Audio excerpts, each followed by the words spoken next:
very quiet, so I think this is a good time to start. Good afternoon, I'm Pam Grossman, and I'm the Dean of the Graduate School of Education, and we're thrilled that you're all with us today. Graduation is such a happy time, and it's one of my favorite times at Penn, because it's both graduation and alumni weekend. So you see so many happy people walking down Locust Walk, families, people celebrating, the sense of possibility in the air. And the trees are out, which helps as well. So it is really beautiful walking down that walk. We just had an amazing commencement this morning with Freeman Harbowski delivering the commencement address. And again, the sense of energy, optimism, the power of our graduates going forward was so unmistakable. So we're thrilled that you're all here with us to celebrate the weekend.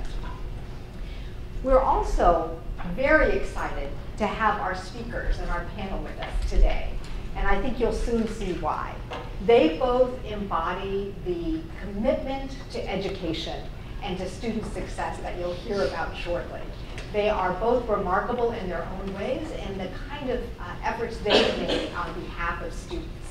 So let me start by introducing them. Don Graham is the chairman of the board for the Graham Holdings Company, which was previously the Washington Post Company. He has a long record of supporting students and education.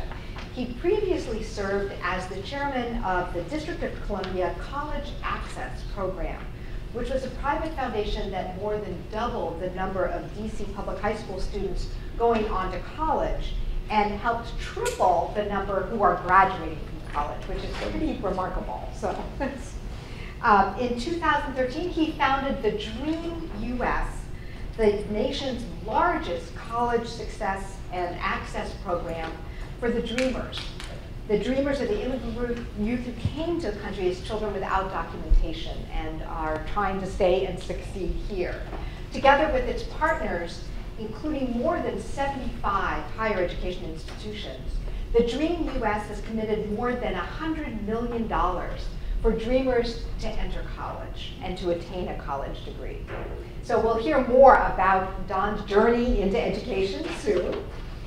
Joel Greenblatt, on my left, is one of our board members. He's a Wharton grad and the author of a book entitled, "You Can Be a Stock Market Genius."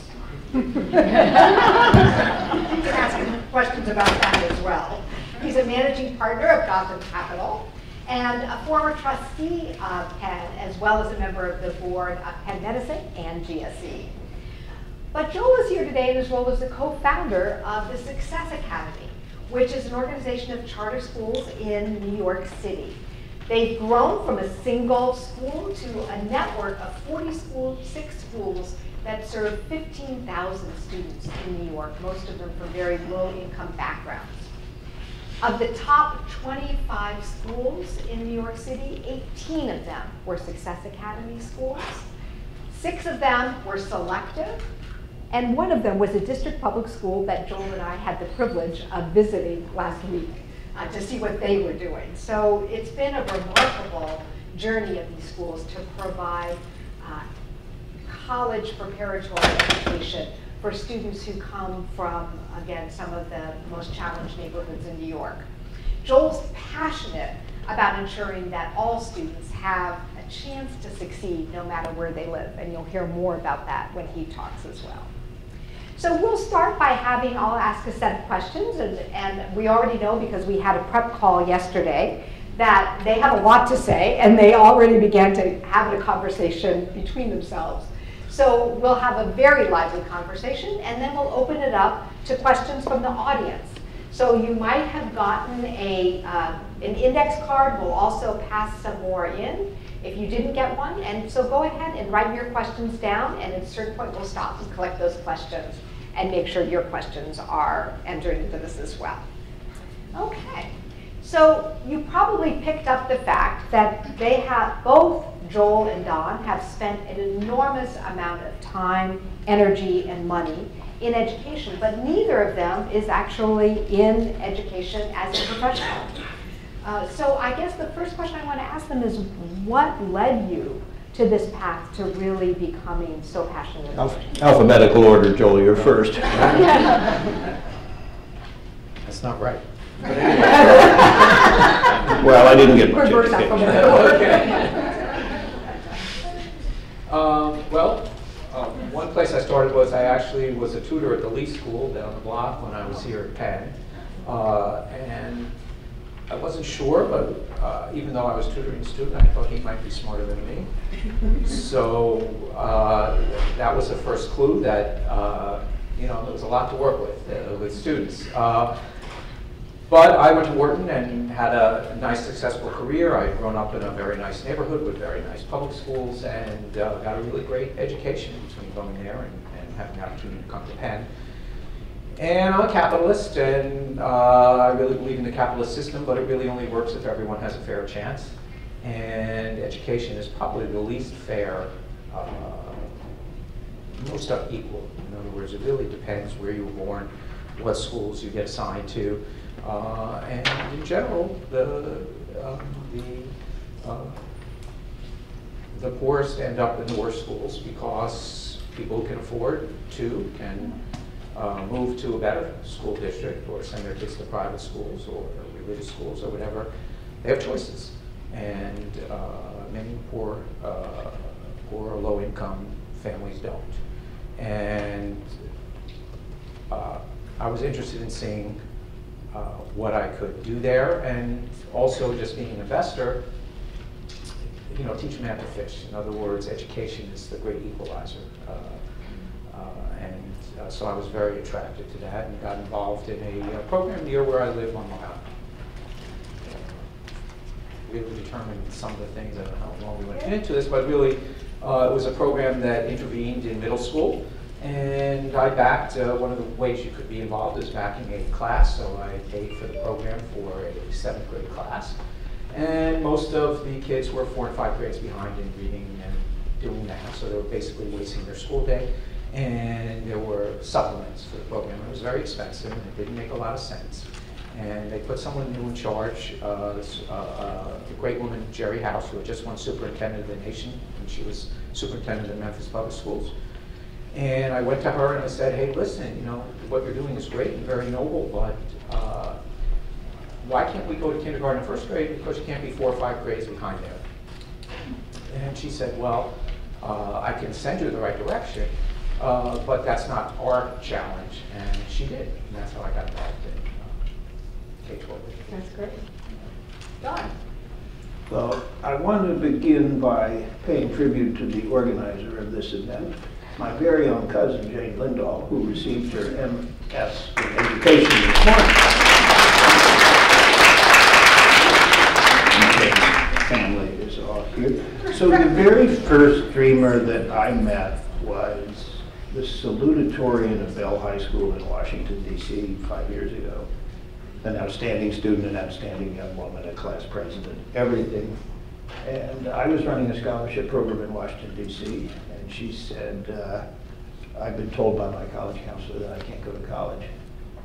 And I scratched my head and said, well, that can't be right. So I went to talk to the college counselor. Are there undocumented students in the room? Are there any dreamers in the room? That's too bad. There's a lot at Penn. But her situation was absolutely par for the course for undocumented young people. She could not get a Pell Grant. Every other student in her class could. There was a class full of low-income students. She couldn't get $1 in student loans.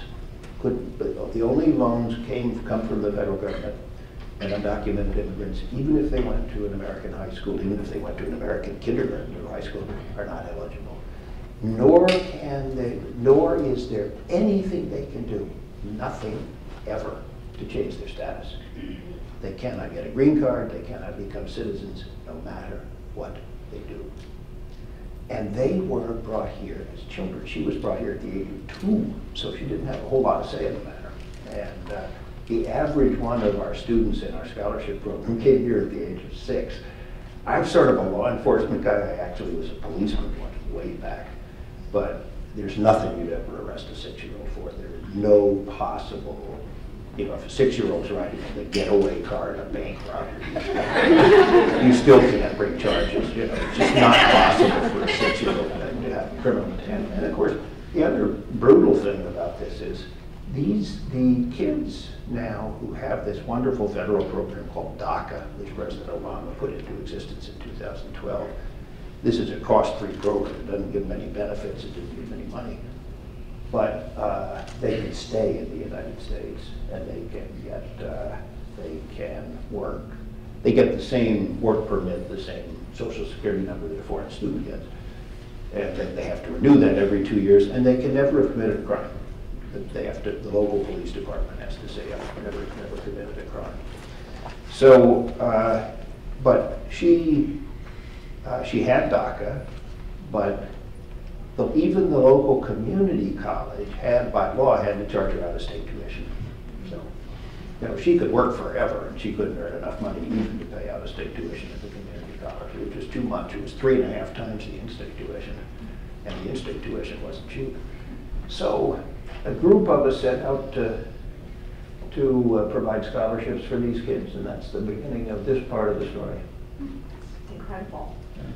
And how many now of the? Well, it's the good thing is our program has 3,000 students in college. The better thing is if you take Penn and you take all of the colleges and universities in the United States through institutional aid, I would make a wild guess there's probably 10 undocumented freshmen at Penn, and those are the most expensive students in the entire college because they can't borrow.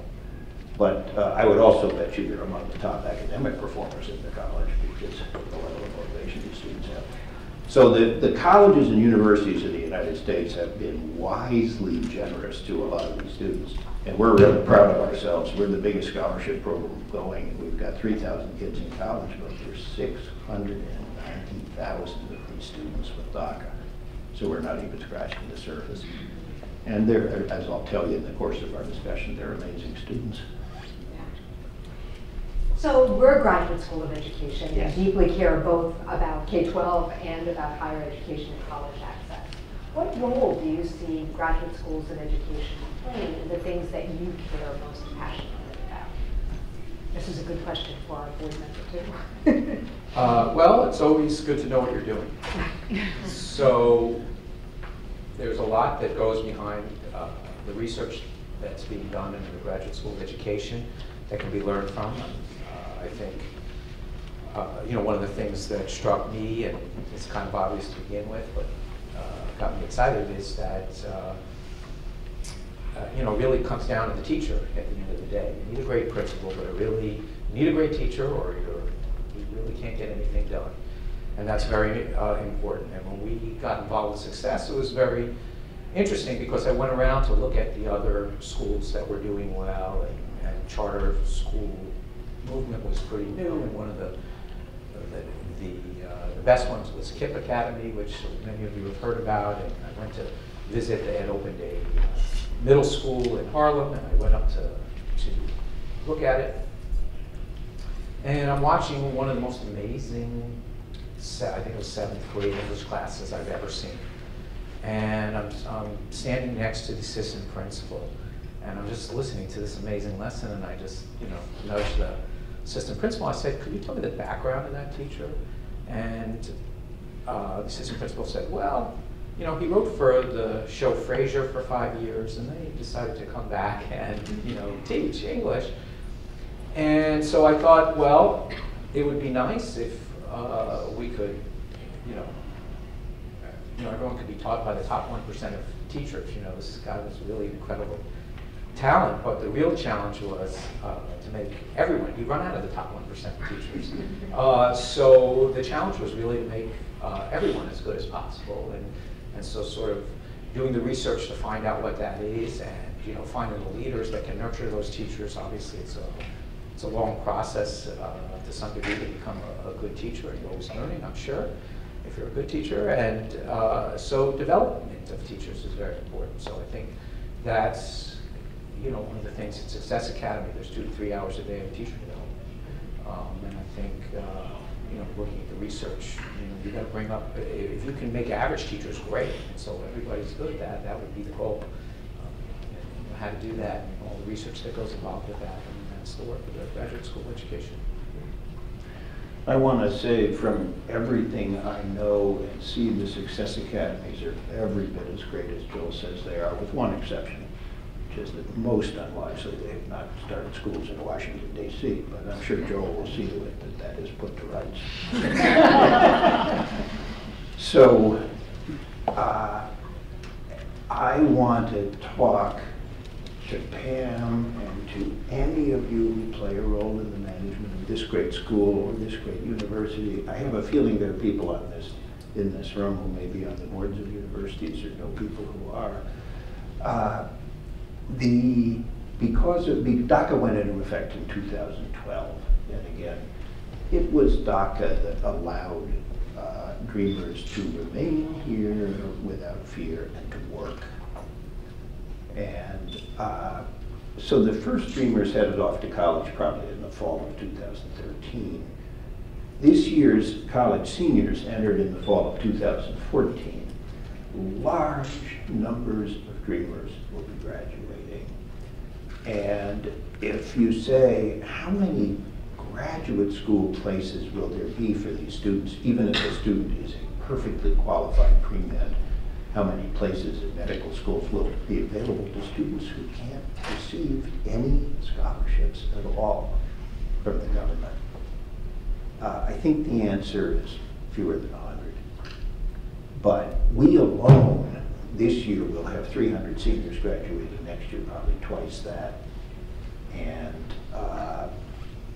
I think America's universities who've been so generous to the dreamers might want to drop back and think that everybody is pouring a lot of university institutional money into educating the undergraduates.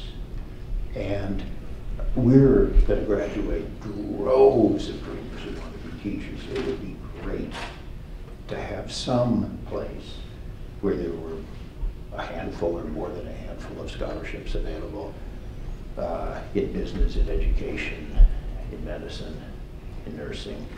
There's the normal number of dreamers who want to go to grad school. There's the normal number of dreamers who want to go to college. There's the normal number of dreamers who want to do everything.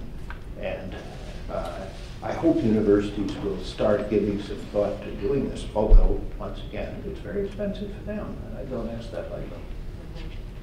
So beginning to provide those pathways into graduate education and also thinking about them as a pool of prospective teachers, because I think what Joel said about the need to find and prepare extraordinary teachers. Teach for America this year has 190 undocumented teachers and recent graduates teaching in classrooms, all of whom, by the way, will have to be fired if DACA is not put into law or if these court decisions don't prop it up until it is. That's another story.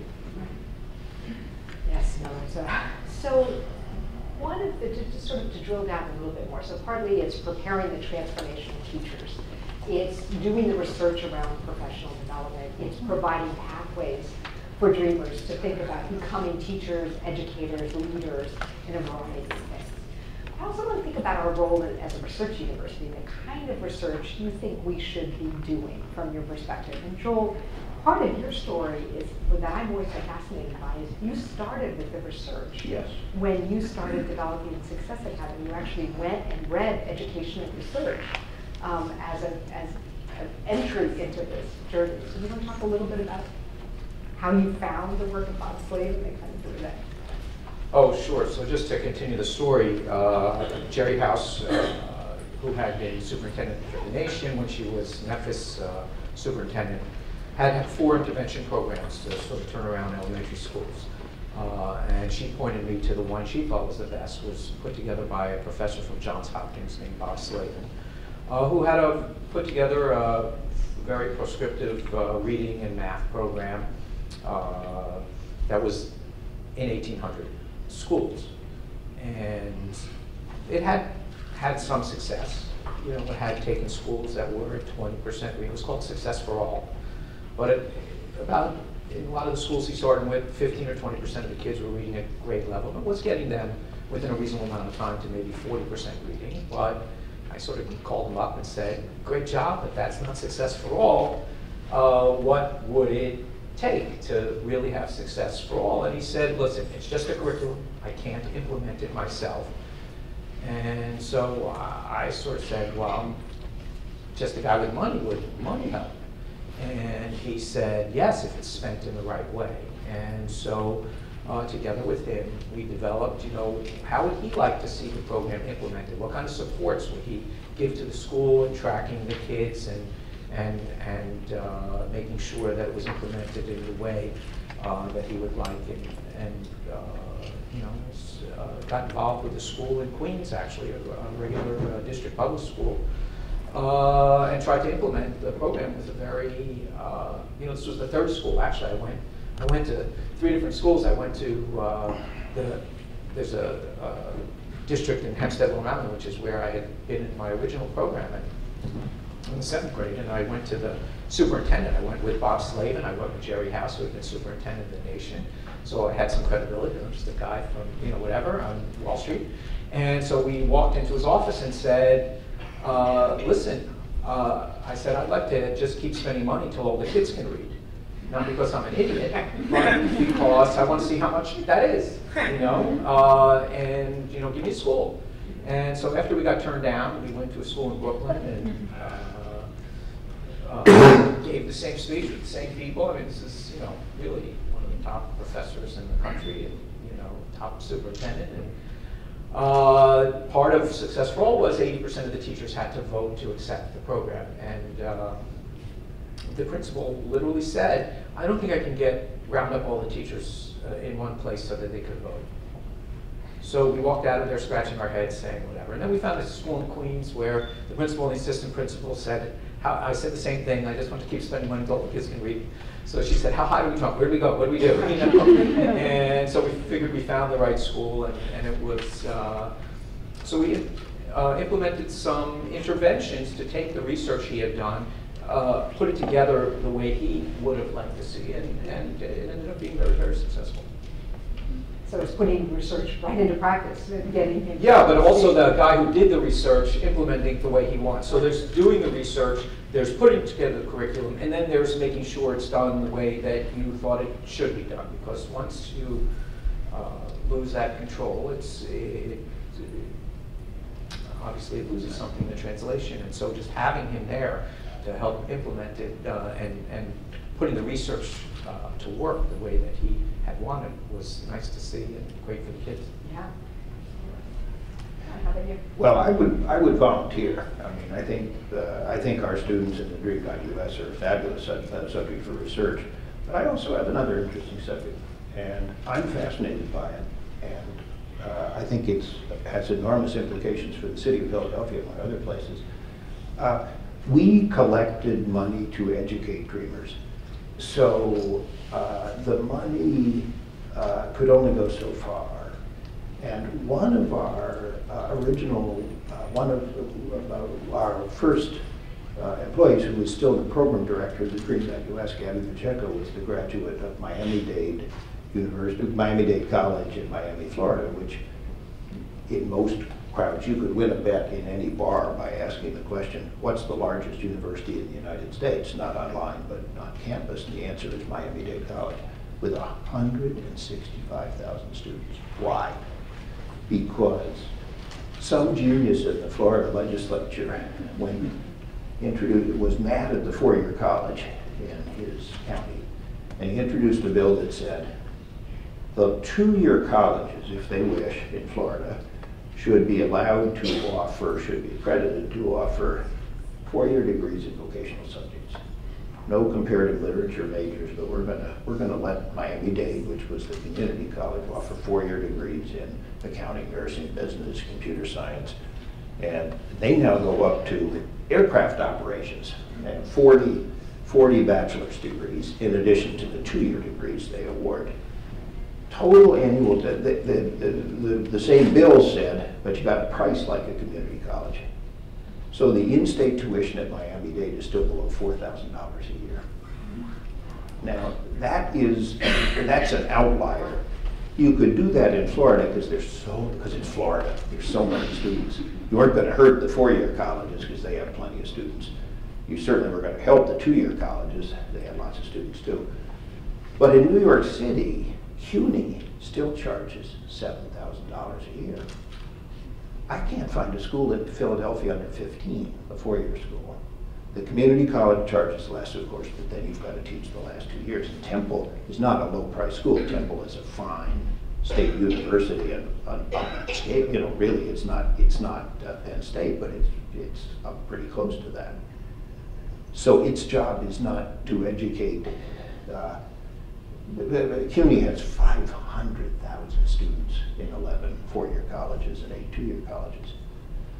But I look at this, I look at Miami-Dade sitting in Miami, CUNY sitting in New York, and I say, and they have their counterparts everywhere. We send an awful lot of dreamers to Cal State, 7,500 a year.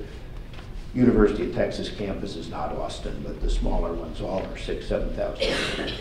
Why doesn't Washington, D.C. have something like that? In Chicago, the cheapest state university seat we can find is $16,000 a year. So we can educate 4 dreamers in Miami for 1 in Chicago. And what fascinates me, Pam, is no one in Chicago that I know of even raises that as a political issue. No one is saying, why isn't there a good low-cost university for our young people to go to? Why do they have to pay many times what a student in New York does? I think studying why there is this discrimination, and that's what it is, among students in different places, would be very beneficial. By the way, there's a Stanford professor named Chetty who studied the lifetime earnings of graduates of all the colleges in America compared to what it costs to attend them. And as you'd expect, you know, a place like Penn, you do great because you have your resume and it says, hey, I went to Penn, and everybody says, oh my God, he or she must be really smart, they got into Penn. But 6 of the top 10 in the gain in income lifetime are CUNY campuses because they're good and they're cheap. That's a pretty good combination. And it's worth knowing how you do that, I think. One of our higher ed faculty, Joni Finney, has done a study of affordability of college across the United States and published state-level data about state by state to show how affordable or unaffordable states were. Pennsylvania is a relatively unaffordable state. Yes, it is. I would love to see so Professor Finney's work. Yes. Yeah. Mm-hmm. She did exactly, but that's, you raised a really good question. Why aren't people? And they gave those press briefings to every state. So to the press to say, look at, compare your state to all of these other places, both in terms of state investment in higher education, the cost of higher education, loan availability, all of those things. We'll connect to that. So both of you have tackled, I think, really challenging problems that are going to, I think, raise lots of challenges in the years ahead, and particularly as the numbers of students, as you say, the number of dreamers grow, the students, the scope of students who need to be brought up to grade level to be successful. What are some, amidst those challenges, what are some of the sources of hope or optimism you have around public education in the next 5 years or so? Joel was giving me the look. Yeah. You know, I'm always hopeful. I think so many industries are being disrupted. You see it all the time. I don't think in the next 5 years, particularly, more elbow grease in the traditional system will get the kind of results that kids who are in failing schools need over the next 5 years. But I do think, you know, I try to teach my kids investing, and it's, I explain to them that, you know, it's very valuable to recognize other people's good ideas. You know, you only have so many. It's more likely that other people will have a lot more good ideas than you have, and the ability to recognize those is very, very valuable. And I think in education as well, there's many, many things that are being tried all over the place. I think what I would, but a lot of the research, you know, if I can say, is siloed. And it's not just at the Graduate School of Education or this school or in this area. Research is very siloed, and I think I'm a business guy, so my whole business is really looking for business models that make sense, and will they make sense over time. And so the idea behind success was that, find something, make sure that what you're putting together is replicable, meaning it's not dependent on just getting a pile of the top 1% teachers who wrote for Hollywood for 5 years or whatever. It was really a system that either trained or found teachers that were average that you could make great, and giving them the supports that were necessary so that they could have great results for the kids. And I think there's a lot of good stuff. Pam mentioned, we visited a school on Thursday, which is in the regular district public schools, and there was a phenomenal principal there, and that's true, and he was a true leader, and I think he was incredibly gifted and experienced in a lot of other things. But I think he could take what he knows there and the things that are going there and spread them. He should be running the district, number one, and I think he'd bring the district up to the level. And then that would be sort of an example, a model to show that, hey, this could be done on scale if it's done in the right way and how it's done. And there's so many, so much technology, so many nice things going on all over the place. There should be concentration on putting it together in a model that works, taking all the good stuff, and there won't be one model that's the only one that works. There will be many models that work well for these kids, and that really should be the measurement. It should be high expectations. They all have in common that they have high expectations and objective measurement of how well the kids are doing. And so there's many models that could probably fit that, and I think instead of doing a lot of siloed research, in addition to doing a lot of siloed research, someone to put that together in models, and it doesn't have to be one model. Be dozens of models that work, but really taking all the great stuff that's being done out there, and someone who's wiser than I am in the education field, actually taking that challenge on to put it all together in one or a dozen places that can take advantage of that. Yeah. Well, I want to conclude my part starting by saying that from my Washington, D.C. experience, I agree with every word Joel was saying. 40% of the students in Washington, D.C. go to charter schools. The public schools in Washington, D.C. have improved dramatically at the same time that the charter schools have grown so much. And there's quite a competition for better schools. But there is no question that the very best charter schools, like the one Joel's on the board of, have had a phenomenal impact way beyond the students they're educating. I have a feeling that principal you visited might have taken some lessons from charter educators. But I want to talk to you about Dreamers for a minute and say this. You're part of a school of education, some of you who are students who have just graduated, or some of you who are in other ways connected to the school. One thing that people are beginning to say is, do you really need to go to college? Is it a good idea? It costs so much, you need to borrow so much. Well, if that question bothers you and you're really worried about whether putting your life into higher education is worth it at this point, go talk to the Dreamers. Go talk to students who can't go, who do not have a chance no matter what they do, unless they're super dreamers, unless they're 4.6, 1600 SAT. But the high average dreamer has, unless they somehow get a free ride someplace, has no shot, and they want to go so badly because they want a life, they want a career, they want to be a teacher, they want to be a nurse, they want to be a business person, they want to be the things that drive this society. So if you're feeling bad about college education, these are good people to talk to. What do they do once they get to college? Our first year class, 300 strong, we provide, you say, what do you provide in the way of counseling or mentoring or support? The answer is almost nothing. Because the Dreamers told us what we need is money. We'd love to have the other stuff, but what we need is tuition payments. So we asked the college to provide a counselor who is the counselor for all the Dreamers, but that's a person who was there anyway. The college counselors we've worked with are phenomenal. The colleges themselves are phenomenal. But our first year class, we think after 5 years, we'll have a graduation rate of 75%. The 6-year graduation rate of Pell Grant eligible students in the United States is 39%. And all our students will be Pell Grant eligible, except they're not Pell Grant eligible. And so the motivation level among these students, our total scholarship award is $33,000 over 4 years. I mean, not $33,000 a year, $8,250 a year for 4 years. And that, with that mighty amount of money, they are, and our second class will be better than the first in terms of graduation rate. So these students are phenomenal. What I closed by reading a Facebook post by one student who graduated from a college in Florida, and for obvious reasons I won't give his name, but he wrote on the Dream.us Facebook page.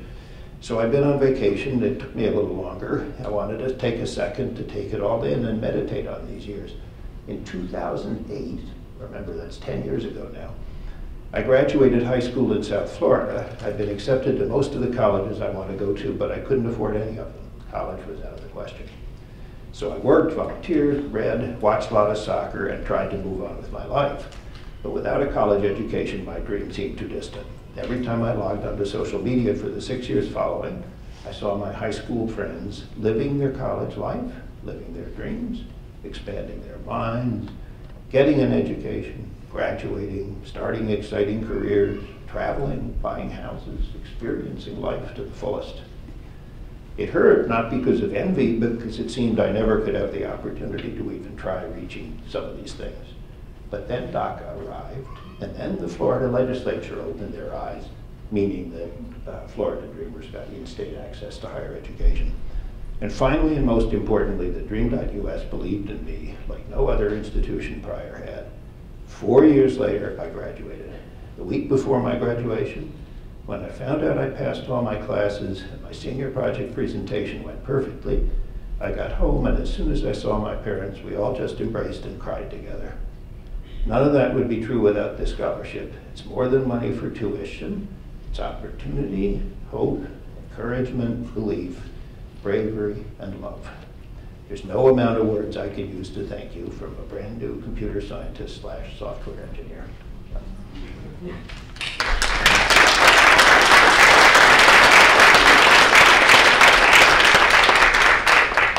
So we've got investing in people, investing in dreamers, investing in good models. So some ways forward. So we have a few questions that are coming from the audience. If you have other questions, be sure to fill out your card and somebody will come and pick it up. And you two might be thinking about questions you want to ask each other as well, because we began this dialogue on the phone. So one question is, what do you think are the greatest strengths of charter schools like Success Academy or others you might know in DC? Well, I think starting from scratch was helpful. In other words, you having a charter school. I mean, the whole discussion about charter schools, so there's a centrally controlled school system. And charter schools are trying something else, have a little more flexibility. Some centrally controlled schools are doing well, some aren't. It's a way, charters are a way of giving a choice to students who would like that choice, who think it could provide a better education, parents who think it could provide a better education for their kids. Some of the advantages are Success was set up really to be accountable, to set super high standards. The assumption was that kids from any background could achieve at the highest levels. So at Success, whether you're black, brown, or white, they all achieve at the same level. There's no gap of any kind between anybody. It was, and the I think that's the assumption going in. Homeless kids, 97% passed the math exam last year. In the city, it was 38%. So 97% of our homeless kids passed the math exam, 84% passed English. English exam, 40% in New York City. So, even that horrible situation can be overcome with the expectation that it can be overcome. And so most people wouldn't think that. The English language learners at Success do better, more pass the English exam than regular ed kids, general ed kids. And that's because the expectation was, and also the expectations you get out of being an English language learner at some point. In other words, you learn it at some point. The way the system's set up, well, you get more money if you have an English language learner, so no one graduates out of that. So, and we had, 90% pass the math test. Learn a little English, pass the math test. And so the expectation was that they could do it. And the best thing we did, unfortunately, whatever it is, I'm not the expert. We hired a woman named Eva Moskowitz who believes that. She went to school, grew up in Harlem. She went to school there, regular public school there. And she wanted to make it better. She wanted to come back and make things better for the kids in Harlem, and that's where we started. But her expectations is basically if the kids aren't achieving, it's not the kids' fault. And so if you can get rid of a lot of the assumptions going in and have very high expectations of both the kids and the teachers and the parents and everyone else, and there are constraints in the district schools between all kinds of constraints. I mean, some of them work very well, but you have to work within the constraints of the system. We have 30% more school hours. Okay, so that's a benefit. If you walk into a classroom, third grade classroom or fourth grade classroom in one of the schools, and you go to any one of the 4 classrooms in the schools, they're on the same lesson on the same day, following the same lesson plan. But if you go to the other 34 elementary schools that we have middle and high school, but 34 elementary schools, you go to another one randomly, same day, same 4th grade, same class, whatever. It's very easy to share best practices. In other words, someone's doing better than the others. Either one of the teachers is doing better, or one of the schools are doing better. And it's all about sharing, and none of the teacher development has to do with assigning, oh, you didn't do a good job. It means like, hey, they're doing well over there. How can we help you get there? And so it's just a advantage to have the flexibility to just pursue, whatever's working. And so it's been iterative. And what I look as a business person is to say, hey, listen, we started with 1 school, then 2 years later we opened 3 schools, then 2 years after that 6 schools, whatever it is. All I want to see is that the schools at each stage are doing better than the previous set. In other words, we're making progress in each. And I understood that a lot of it was going to be brute force in the beginning. Hey, we don't know exactly what we're doing, but we know the goal is to keep getting better. And to Eva's credit, every time the kids reach her goal, she doesn't say great, she just raises the bar another stage, so they never are. In DC, you alluded to this earlier. I've heard some people, what I think is a misunderstanding, say that charters do as well as they do because they take the best schools, the best students in the public schools. But that isn't how you get your students, am I correct? No, well, all the students come in by lottery, but people would say that, the parents that care the most are the ones who enter the lottery, so therefore you're pre-selecting for those kids. But, we started in Harlem, and now pretty close to 90% of the eligible parents in Harlem apply to a charter school, not necessarily ours, but there are a lot of charter school choices. So for the most part, it's the same kids. And I'll give you one statistic. I recently spoke, they gave me one statistic to give, so I sorted through all the statistics of success, and this is the one I found, which is last year, because we've taken kids through elementary school when kids leave, there were some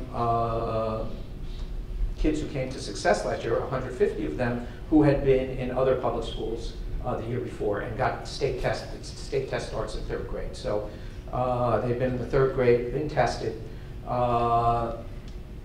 and after 1 year, so we could compare the exact same kids, exact same parents, to what happened the year after they got to success. So the kids, when they were in the public schools, 39% passed the math test. After less than 1 full year at success, 92% passed. Same parents, same kids. 43% had passed the English, when they were in the public school. Same kids, same parents. Next year, 85% had passed. The passing rate for both is around 40%. So they were average kids from the city schools. And so there's something going on. There's something in the water that Eva has. All her curriculum is on the Department of Education website. She has hundreds of school visits each year, because the real mission is to, whatever we learn, Eva stole from everybody, right? It's recognizing what's good. She stole from whatever was working anywhere and keeps doing that. And the idea is to share it. It's a not-for-profit. The idea is the real mission is to, whatever we can learn, share it. And whatever Eva has come up with isn't the only thing that will work. It is one way to do it, and some people may like it, some people may not like her style.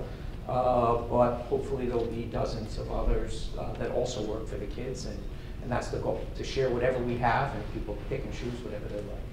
So high expectations, consistency of practice, being able to measure continuous it. improvement, being able to measure it, continuous improvement, so people are always sharing those results and then always continuing to set the bar higher. Don, would you add anything? Well, to that? just the question I asked Joel. Okay. So there's one other question here that's specifically for you. I don't know if you want to answer it or not. Sure. What did you think of the movie, The Post? Well, the part I cared about was the portrayal of my mother, Catherine Graham, and I thought it was terrific. That is, Meryl Streep is really a thoughtful actress. My mother had written a book about her life, and Miss Streep had clearly read it and thought a lot about what that meant, and so impressive. Yeah, I think most people would like, or many people would like to be portrayed. What do you think about it said about the importance of the press? Oh, that is some of the particular details in the movie are not 100% true. You got to make it tell a story. I'm not going to tell Steven Spielberg going to tell a story, but the broad story is true. The President of the United States, using immense power and immense muscle, tried to prevent 2 newspapers from printing a story. To President Nixon's credit, the story was not about him. It was about his predecessors and how the United States had gotten into the war in Vietnam. And he went to extraordinary lengths to keep it secret. Good thing it wasn't. At the 20 years later, there was no way for the movie to say this. The guy who argued the case against the newspapers in the Supreme Court, the guy who argued the case for the government, wrote an op-ed in the Washington Post and said, I was wrong. Publishing the Pentagon Papers did no harm whatever to the national security is. And it was important to do it. So are there any other questions from the audience that you'd like to ask of our panel? I have a question that seems to be boiling in the local school district around the idea of private philanthropy at a public school district. And I'm wondering if you have any thoughts about that. And to give you a little bit of background about it, Blackstone CEO Stephen Schwarzman gave $25 million to the Abington School District. And in return, he expected the school's name to be changed, many pictures of himself to be put throughout the building, and he wanted to influence the curriculum. And I'm curious to see what your response is to that. Thank you. I'd have to think a lot about that. We do take private philanthropy as success. It is a public school, right? We get money from the state. That's how we educate the kids. But we don't get as much as the regular public schools. And the whole idea, this is our rule, we didn't want to spend more than, well, what's the point of making a very fancy private school that works? You know, the whole idea was replicability. So we won't take more money than will make up the difference between what the public schools get and what the private schools get. This is a little bit different question. In other words, how much power, and it's happened at universities as well. There's a controversy as about philanthropy is, well, what should that be able to buy? And so while I would take the $25 million and slap the guy's name on the wall if that's how he gave money to public school kids, because I don't think he should have any say in curriculum or anything else. I think if he doesn't support what the school's doing, I'd probably pick a different school rather than try to influence things. But I don't want to discourage people from being philanthropic for the public good. And so I mixed emotions. I think the school can accept it. If not, if they want to put his name on the school, that's up to them. I don't have a problem with that myself. I'd rather see the money go to the kids. That's really the way I look at it. But as far as having influence in exchange for the money, so I would probably be against that. I would not want any strings attached to the money. Although I wouldn't discourage someone from giving money to a school that is doing things that he's supportive of already. Somebody else said that.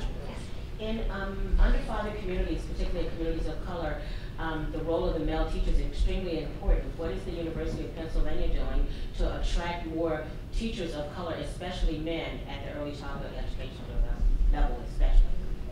That's a great question, and that's something that we've been very concerned about. We just hired a brand new faculty member, Ed Brockenbrow, who focuses his work on attracting and supporting particularly Black male teachers.